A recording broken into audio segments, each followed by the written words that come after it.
ఈ మేడే సందర్భంగా ఇక్కడ చూస్తే ఒక పక్క తెలుగుదేశం పార్టీ కుటుంబ సభ్యులు, ఇంకో పక్క జన సైనికులు, ఇంకో పక్క బీజేపీ నాయకులు, కార్యకర్తలు, ఏటి చూసినా మిమ్మల్ని చూస్తా ఉంటే శ్రామికులంతా గుర్తొస్తున్నారు. 10 రోజులు కష్టపడి అఖండ మెజార్టీతో గెలిపించండి. ఆ తర్వాత ఈ రాష్ట్ర భవిష్యత్తుని మార్చే బాధ్యత మేము తీసుకుంటామని మీ అందరికీ హామీ ఇస్తున్నా.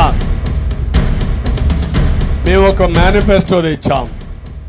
ఎన్నో సంవత్సరాలుగా అగ్రవర్ణాల్లో ఉండే పేదవాళ్ళలో ఒక ఆలోచన ఉంది.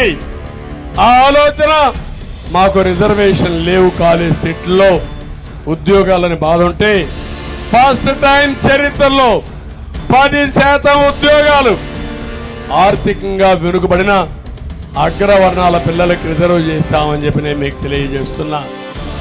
అది కాపుల్లో ఎక్కువ పేదవాళ్ళు ఉంటే వాళ్ళకి ఎక్కువ శాతం వస్తాయి, ఇంకొక కులంలో ఉంటే ఆ కులానికి వస్తాయి. అందరి కోసం 10% రిజర్వేషన్లు పెట్టామని చెప్పి కూడా నేను మీకు తెలియజేస్తున్నా. ఈ ఉత్సాహం ఒకటే కోరుతున్నా. 13వ తారీఖున తిరుగుబాటుగా తయారు కావాలి.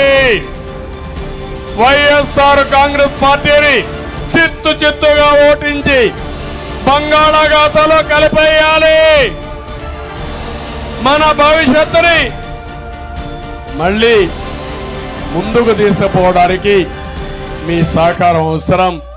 అందరూ కలిసి దీనికి ముందుకు రావాల్సి కోరుకుంటూ అందరికీ నమస్కారాలు.